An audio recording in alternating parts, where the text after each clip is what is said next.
નરસિંહ મહેતા તમે જુઓ, આપણી દ્રષ્ટિએ કેટલા દુઃખી છે. નરસિંહ મહેતાને કોઈએ 100 ગ્રામ ઘી ઉધાર નહોતું આપ્યું. જુનાગઢ ઇતિહાસ છે.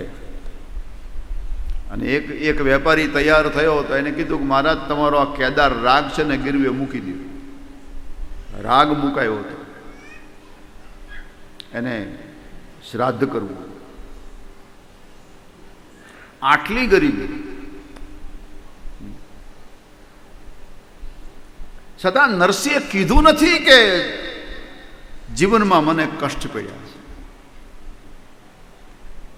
નરસિંહે એમ કહ્યું કે મારે મુક્તિ જોતી જ નથી, મારે તો વારવાર જન્મ જોઈએ છે. હરિના જન તો મુક્તિ ન માગે, માગે જન્મ અવતાર રે. નિત સેવા નિત ઉત્સવ કીર્તન નિરખવા નંદ કુમાર રે.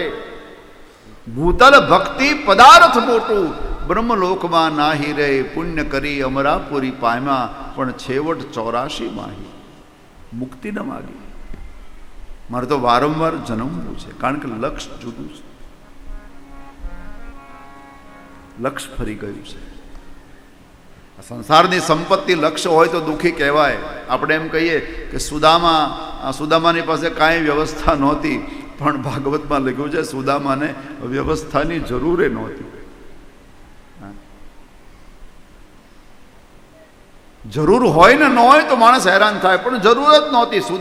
સુદામાના પાસે વખતે વૈભવ હોય તો એ વૈભવનો કાંઈ સ્વીકાર નહોતો કરવાનો, કારણ કે વિરક્ત છે. એટલે હરિના જન તો મુક્તિ ન માગે. નરસિંહે મુક્તિ નથી માંગી, મારે વાર જન્મ લેવો છે. એટલે જીવન કેટલું રસમય હશે એનું. સંસારની કોઈ સગવડતા નથી, પણ જીવન કેટલું રસમય. અને ચોથું, સુરુચિ મળે, સુગંધ મળે. ત્રીજું, સરસતા મળે જીવનમાં, જીવન રસમય બને.